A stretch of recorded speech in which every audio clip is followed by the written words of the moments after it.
AI Mentors is brought to you by Alldus International, covering your business's staffing, consulting, and networking needs. Our podcast, AI Mentors, brings you the leading minds in AI, sharing their story, their success, and their advice.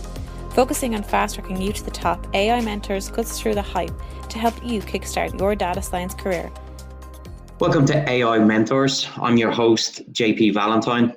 Our guest today is Alex Siegman. Alex is the AI Technical Program Manager for Dow Jones. Alex, welcome to the show. Thanks, JP. Happy to be here. So, Alex, why did you choose a career in AI? Sure. I had a bit of an unconventional path to where I am today. My undergraduate was in this odd major called philosophy, neuroscience, and psychology.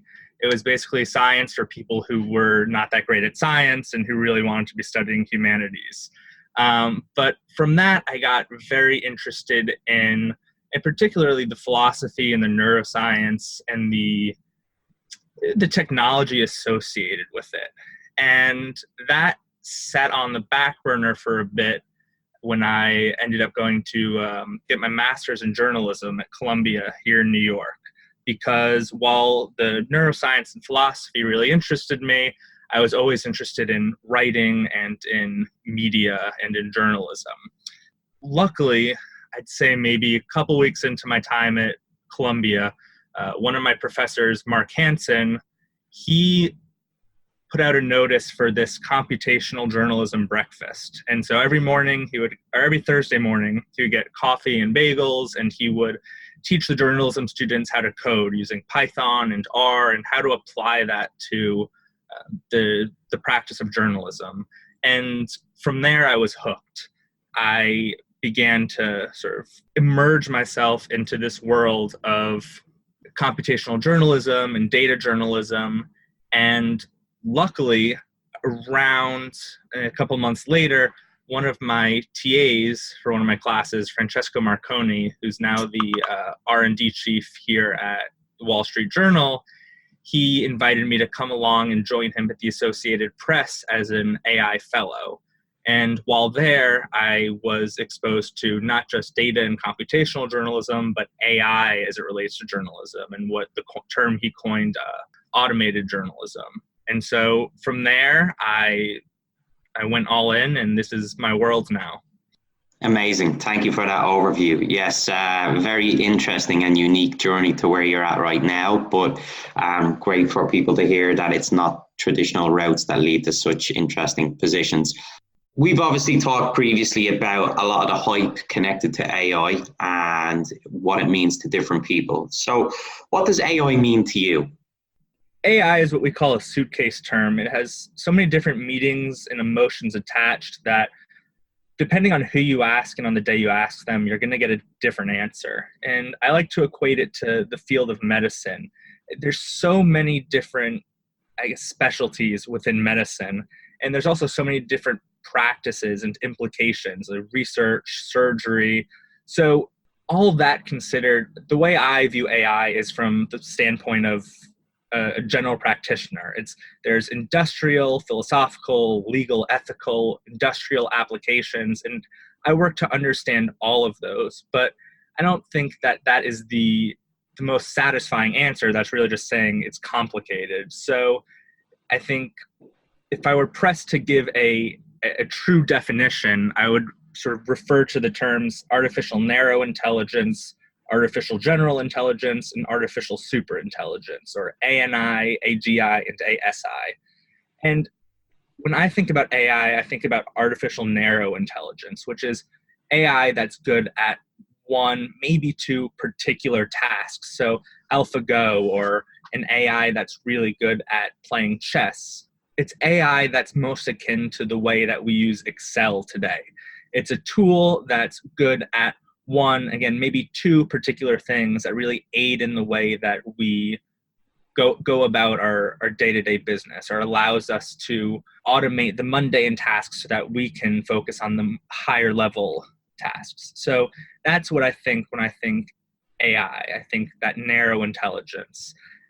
Artificial general intelligence is certainly, I think, the more exciting definition of AI. And I think that we are still we'll get there, but we're still a couple of years away.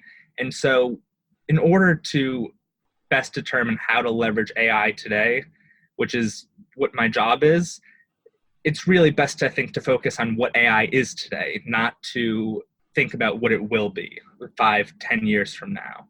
So bringing it on to your role now, could you tell us a little bit about some of the exciting projects that you're working on? Sure. So first off, let me delve into Dow Jones and what we do. So Dow Jones has three main pillars. We have the Wall Street Journal, then we have what's known as the Barron's Group. So that includes Market Watch, Barron's, Financial News London, Mansion Global, Penta, and a few other industry-specific publications. And then we have our professional information business, which is mostly B2B. So within all of that, as you can imagine, it's a large and complex organization, and we work across lots of different domains. And where we are right now is where I think most organizations are, and that is we recognize that AI ML is this very enticing and exciting and relatively new technology, and we recognize that there is value to be gained from leveraging it. And the question then is, where is it best leveraged and how is it best leveraged and how do we go about it in order to make the most of these tools? So the majority of my job on a day-to-day basis is really going across the organization and determining what are the problems that everybody is facing, and then trying to make that connection and say, okay, here's where AI ML might play a role in some sort of solution. So unfortunately, there aren't any particular publicly facing projects that I can talk about. But like I said, the majority of the work that my colleagues and I are doing is in that exploratory space. I understand completely. It's something that you and I have spoken about previously, the importance of understanding the best business use case for AI, actually cutting through the hype and asking the question, how can we improve our business, either by saving time, reducing cost, increasing revenue, or improving processes. So I totally get it. We've touched on in previous conversations the challenges to bring in new talent. You're obviously working hard on that yourself. Reaching out to the wider audience and people looking to navigate this industry, what suggestions or pieces of advice would you give to future engineers and data scientists looking to enter this field? It's important because there is so much information around sort of the future of data science and the future of machine learning engineering, and everyone has their advice with regards to how to navigate this industry. And I'll give my advice, which is to not think of it as you're navigating the realm of AI. So as I mentioned before, AI is so nebulous and it's applicable to so many different fields and areas of study, and with regards to industry and politics and law and everything else and entertainment. So what I think is most applicable for somebody who's looking to enter this world is to not think about, okay, I want to be a machine learning engineer, but to think about where your passions or your interests lie. Where do you want to apply that technology? I mean, to harken back to my example of artificial narrow intelligence as it relates to Excel, you don't see a lot of people who come into job interviews and say that they're very passionate about Excel and they just want to work with Excel and they don't care where they do it. That's not really a great recipe for success. So for me, for instance, this whole role came about when I recognized the bridge between AI and journalism and media, and that's led to lots of other things, but that's where it began. So I think the best way to navigate this industry is to think about what problems would you like to solve, what impact would you like to have on the world or in business, and how can you merge those interests with engineering and data science with, I guess, real world applications. And that's where you're going to find that sweet spot, and that's where you're going to ultimately find the most success. Yeah, absolutely. I think you've touched on some very good points there where people need to think bigger than the function of AI and look more so towards the day-to-day use, what would be of interest to them and how they can focus on those aspects. Here at Alldus, we want to make the hiring process easier for all. Whether you're an employer or an aspiring employee, we have the service for you. For full-time work, Alldus will partner with you to find the best person for the position. Using both our network and our rigorous qualification process, we ensure that only the best talent is shortlisted. We will manage the process and work with you to select our most suitable candidate for your organisation. We also offer excellent temp hiring services. At Alldus, we provide a great opportunity to help you and our candidate make the right choice. The contract period is one long interview for your full-time opening, and the extended experience with our consultant helps you make the best decision. Alldus International is here to quickly help you find the best AI candidate. Our experts stay in close contact with our consultants throughout the duration of the contract, ensuring they have everything they need to get the job done. You've taken an approach to your career which is not the standard, which I think can be very helpful for people who may not think they have the background to enter into this field. So have you got any advice for somebody who would consider getting into this field and may not have the traditional background? What advice could you give to somebody? Absolutely. The best advice I can give is to not be dissuaded from attempting to enter this space because you don't have what you perceive to be the traditional background, whether it be computer science or engineering, mathematics, statistics. And that's for a few reasons. I think, one, just because you don't have that background doesn't mean you're not capable of learning it. I mean, as someone who grew up considering himself to be horrible at mathematics and computer science classes, when it came time to I guess, relearn those skills, it was much easier now that I had a reason to do it. So just because it didn't click in a classroom does not mean that it's not going to click when it comes time to actually apply it in industry or in your job.